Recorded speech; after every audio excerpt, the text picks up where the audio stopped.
જ્યારે જ્યારે ચૂંટણી નજીક આવતી હોય છે ત્યારે નેતાઓનો ઉધડો સ્થાનિક લોકો લેતા હોય છે, કારણ કે આ નેતાઓ ચૂંટણી સમયે જ દેખાતા હોય છે અને ચૂંટણી પતી ગયા પછી આ પ્રજાને આ નેતાઓ ભૂલી જતા હોય છે અને તેને જ લઈને લોકો છે તે રોષે ભરાતા હોય છે। આવું જ કંઈક જોવા મળ્યું છે વડોદરામાં માંજલપુર બેઠક ઉપર પેટા ચૂંટણી યોજાવાની છે અને પેટા ચૂંટણી માટે ભાજપના ઉમેદવાર જ્યારે લોકો વચ્ચે પહોંચ્યા ત્યારે લોકોના રોષનો ભોગ બન્યા હતા।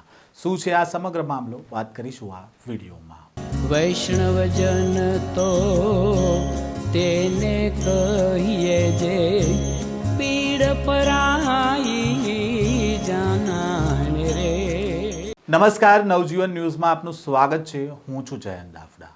વડોદરાના ધારાસભ્ય યોગેશ પટેલનું અવસાન થતાં માંજલપુર બેઠક ઉપર ફરીવાર પેટા ચૂંટણી થવાની છે અને આ પેટા ચૂંટણીમાં ભાજપે આ વખતે સતીશ પટેલને ઉમેદવાર બનાવ્યા છે અને ઉમેદવાર બનતાની સાથે સતીશ પટેલે પ્રચાર પ્રસાર શરૂ કર્યો છે। આજે જ્યારે તેઓ પ્રચાર પ્રસાર કરવા માટે તેમના મત વિસ્તારમાં નીકળ્યા હતા ત્યારે સ્થાનિકોના રોષનો ભોગ બન્યા હતા। ત્યારે સ્થાનિકો છે તેમને સવાલો કર્યા હતા કે વારંવાર રજૂઆત કરવામાં આવે છે તેમ છતાં આ સમસ્યાનું નિરાકરણ કેમ નથી આવી રહ્યું। જ્યારે જ્યારે ચૂંટણી આવે છે ત્યારે નેતાઓ બે હાથ જોડીને મત માંગવા નીકળે છે, પરંતુ જ્યારે ચૂંટાઈને આવે છે પછી આ પ્રજાને નેતાઓ છે તે ભૂલી જતા હોય છે અને તેના જ કારણે લોકોમાં રોષ જોવા મળ્યો હતો। પહેલાં તો નેતા જ્યારે પ્રચાર પ્રસાર કરવા માટે નીકળ્યા હતા ત્યારે સ્થાનિકોએ કેવી રીતે ઘેરી લીધા હતા તેની ઉપર એક નજર કરીએ।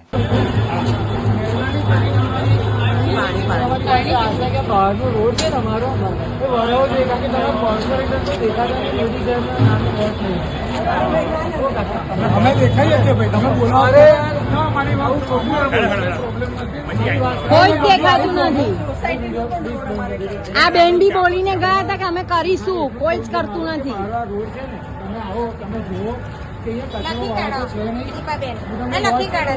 બહુ લખ્યું ડાયરીમાં લખીને ગયા હતા। સોસાયટી નું નહીં કે તો બહાર હા મેન બહાર રોડ સોસાયટી ને ઇન્ટરનલ માં છે ને આ તો કોઈ નહીં કે મારી સોસાયટી બી સફાઈ માટે કોર્પોરેશન નહીં જવાબદાર નથી, મૂકી નહીં જવાબદાર। આ તને એક સત્તમ પણ આપણે કોર્પોરેશનમાં આપણે જે વેરો ભરવાનો એ જે સફાઈ કરે છે કોઈ ભરે છે કોઈ ભરવું ચાલે છે ભાઈ, ચાલે છે એટલે એવું નહીં યાર। મારો નંબર લઈ લો તમે, તમારો નંબર લખો ને,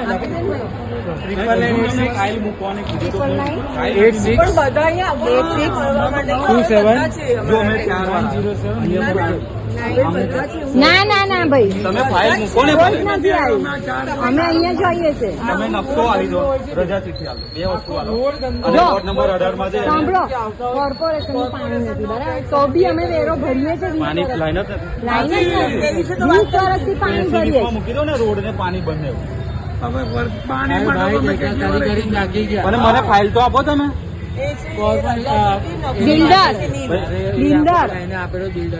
બિલ્ડર ને શું લેવા દેવા। સ્થાનિકોમાં રોષ હતો કે જ્યાં ફ્લેટ છે ત્યાં બહારની સાઈડ વરસાદી પાણી ભરાઈ જાય છે, પાણી ચોકઅપ થઈ જાય છે, કારણ કે જે ડ્રેનેજ લાઇન છે તેની સફાઈ વ્યવસ્થિત થતી નથી અને તેના કારણે પાણી ભરાઈ જાય છે અને જ્યારે ભારે વરસાદ થાય છે ત્યારે લોકોને પોતાના જ ઘરમાં કેદ થવું પડે છે। બાળકો અને વૃદ્ધો પણ બહાર જઈ શકતા નથી તેવી પરિસ્થિતિ સર્જાય છે અને આ પરિસ્થિતિના કારણે લોકો મુશ્કેલીમાં મુકાય છે। આ બાબતે અનેકવાર રજૂઆતો કરી છે પરંતુ આનો કોઈ ઉકેલ નથી આવ્યો, તેને જ લઈને લોકોમાં રોષ જોવા મળ્યો હતો।